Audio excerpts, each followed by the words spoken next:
Hello, my name is Brent Morden. I'm on the team for Infernal, and you're in luck because I'm about to answer some hot button questions for you all.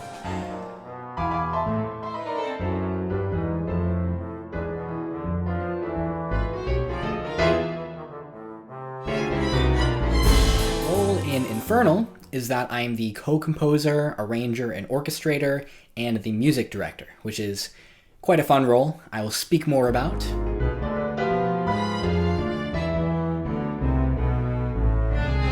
Well, I first saw a posting on Backstage looking for a composer for this new musical about Dante's Inferno, rock musical, looking for somebody with a lot of experience writing in different styles of music, which I figured fit the bill pretty well for me since I've been composing throughout all my life. I wrote a couple musicals in college, and this was right up my alley in terms of what I wanted to do at this point in my professional life. So I applied. I sent my composing reel to Misha Mullaney, who's the writer-director and person behind the show. We interviewed. She gave me an excerpt of a song to set music to, which I did, and then we talked about it and figured it out. We had a Zoom session together to see how we worked together, and I was really drawn into the world of this show, into Infernal. I saw in Misha a talented artist and collaborator who I wanted to work with and thought we could create something amazing together. And in Infernal, I found a very compelling story that inspired me. I got lots of ideas in my mind just reading through the lyrics and hearing Misha talk about the story. So this was a perfect fit for me at this stage in my life as a young, budding composer and arranger and music director.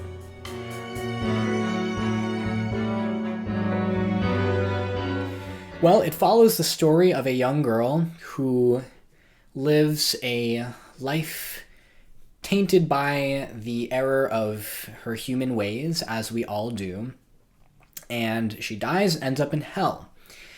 And it's a fictionalized account, or it's an account, a story about her trip through hell as she encounters the deadly sins, the devil,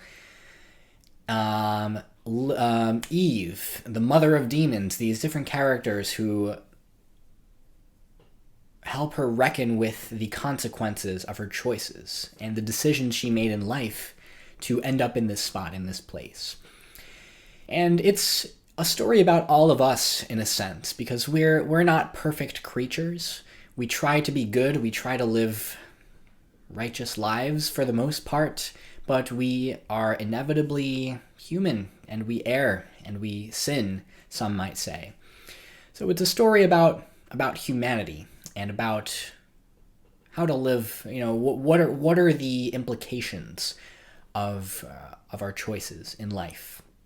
So it has this deep philosophical element, but it also has comedic elements to it.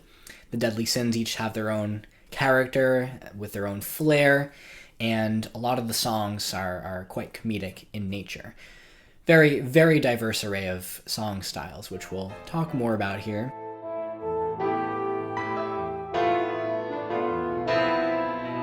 Well, Misha and I started collaborating on Infernal around September of 2020 with the goal of putting these 10 songs together, assembling them by December 2020. So it was a very tight time frame, and within that time frame, I found a lot of creatively rewarding work. We were in constant touch with one another about our process for, okay, we're gonna start with this song, and Misha's gonna send me some materials for me to look at in terms of her inspiration for the song, some melodic ideas, and then I will take those ideas, create something out of it, send it to her for review, and then we have our back and forth, and then this is the collaborative process in real life.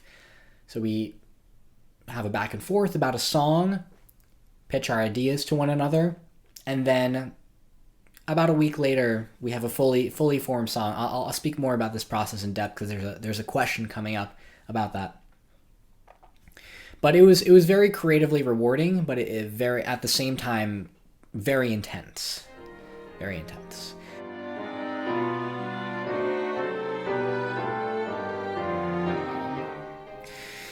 Obviously, theater is meant to be rehearsed and performed in real life, in physical space with other people, listening to each other and singing in the same room, going off each other's energy and hearing each other.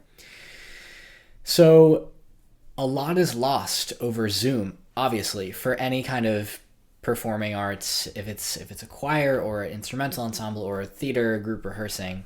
So much is lost over Zoom. But as all of us in the arts did over the last year, we had to adapt to our situation and find ways of rehearsing over Zoom that was still efficient and useful for the actors, which we did. And we just got to adapt. We're artists, we're humans, that's what we do. COVID is obviously not stopping us from championing new theater in 2020. So there's that.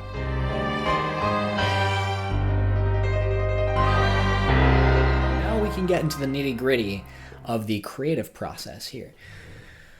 There are about 10 songs in the show. Misha had already written the lyrics for each song, which were nicely laid out on a Word doc, Google Doc. And first, we decided on an order to go in, starting with the more complex songs that we wanted to use for callbacks. Misha sent me the lyrics and some of her inspiration behind the song, what she was going for musically, some melodic ideas as well. And then I, on my own time, I listened to her ideas, I looked at her materials, I sung through the rhythms and figured out a way to set these lyrics to music. It's just a lot of sitting down and grinding and just trying to hear everything in my mind. When I write a song, I like to sing through the lyrics and hear how the way that they're written wants them to be set to music, if that makes sense.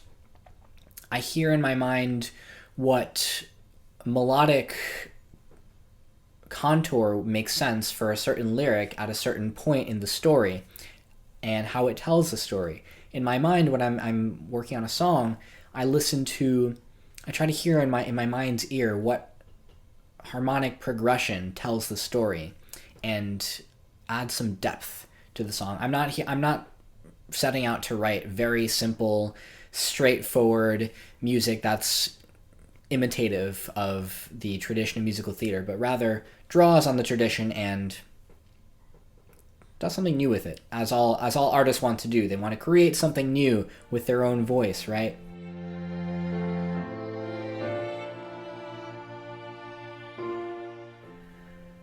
I listen to a lot of music, all sorts of music, and I draw inspiration and influence from a whole host of artists, ranging from classical music. I'm huge on the French Impressionist school, like Ravel and Debussy. I'm big on Mahler, Shostakovich, Stravinsky, and Beethoven, the Big B. As for I've listened to a lot of jazz too. I'm a huge fan, and I draw a lot from Coltrane and Monk in particular.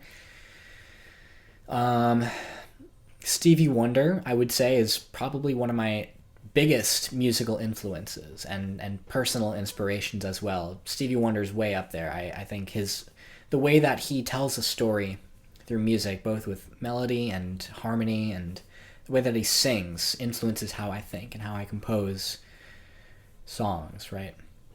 And of course, I'm a huge fan of, in terms of the musical theater vein, the classic composers, Gershwin, Berlin, Cole Porter, you know.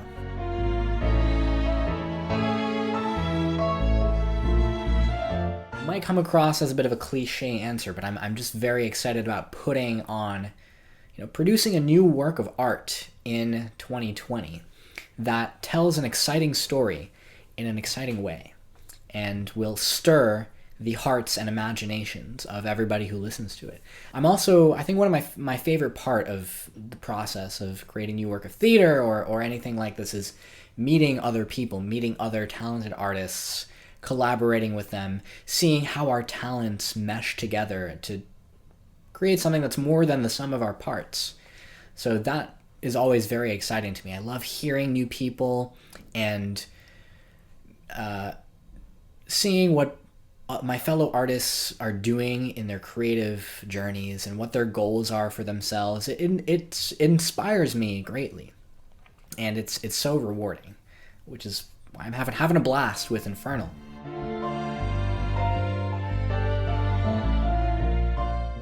We have 10 songs that are being recorded for a standing musical debut / concept album dropping in January 2021. And the musical itself, Infernal, will be fleshed out even more. More songs will be added, showcasing some of the characters even more. Some dialogue, perhaps, will be fleshed out, and eventually this is going to be a full-blown musical with staging and choreography and maybe, like, who knows, 15 or so numbers. We're hoping that with the success of our concept album and standing musical debut, we can produce this show later on in 2021 and down the line, because this is really the first step in the development of a show, putting on something like this, hiring actors, just getting a reading done and a proof of concept, if you will. I look forward to it all. This is my first venture into producing a large theatrical work in the real world, so to speak. So there's much to look forward to.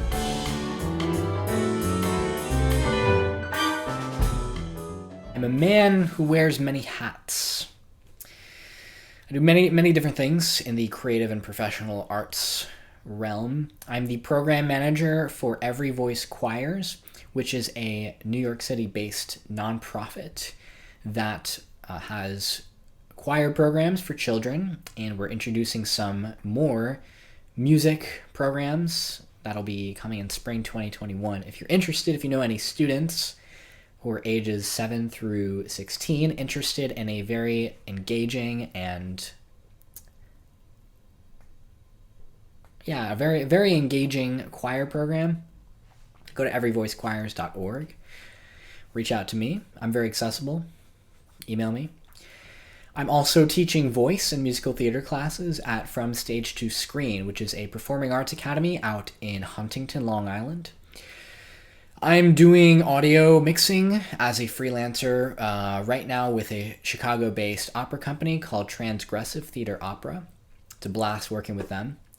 And still doing some freelance work, applying to gigs, singing with a professional caroling group. I'm creating performing educational STEM videos for kids with this company called Blue Studios. Just doing a whole bunch of things.